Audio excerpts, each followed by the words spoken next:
The European Commission is considering implementing dispute resolution for IP interconnection. Not only this mechanism would be unnecessary, but it would actually be counterproductive and lead to very negative outcomes for European citizens and businesses in terms of the quality of experience that they get and in terms of the resilience of the internet.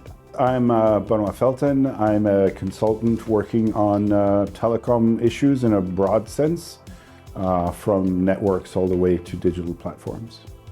So we don't exactly know how a dispute resolution mechanism would be implemented because the Commission hasn't been very specific about it, but they have asked specific questions, and on the basis of those questions, we can guess that at the very least, they would want to have arbiters associate a price with interconnection, but also possibly mandate interconnection. And that would mean that effectively the arbiter would be deciding how the traffic would flow between multiple networks. There is a way in which a few dispute resolutions actually lead to broad adoption of network fees. And the way is this. Dispute resolutions have a precedent-setting nature to them. So assuming there are enough disputes, a few of them are going to fall on the side of peering needs to be paid for. And based on these few, the large ISPs that would be initiating those disputes are going to leverage that to basically make it into a norm. The norm right now is free peering all over the world. Very close to 100% of peering agreements are settlement free. What the large ISPs in Europe want is for this to become the exception and not the norm.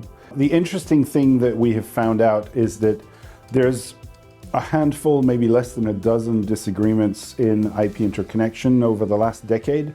This is in a backdrop of millions of interconnection agreements in Europe. So a very, very small number to a very, very large number.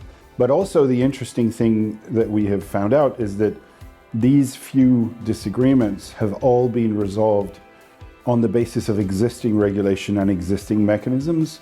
So again, we do not understand the purpose of these new proposals. A mandated dispute resolution mechanism would have significant negative consequences on the internet ecosystem. Essentially, the way interconnection works today makes the internet very adaptable, very dynamic, and very resilient, because if one route changes, there are plenty of other options. And these can be set up very quickly. If this state of affair changes, then we get an internet that is more expensive. And that means consumers and enterprises have to pay more for the same services they're getting today.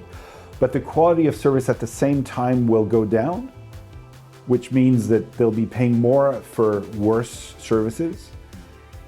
And in addition to all of this, it makes the internet fragmented and brittle in Europe, which means it's less resilient. So if it is attacked or if there's a massive outage somewhere, the ability to very quickly reroute and circumvent the problem is hindered. None of these outcomes are beneficial for the European economy and the digital sector.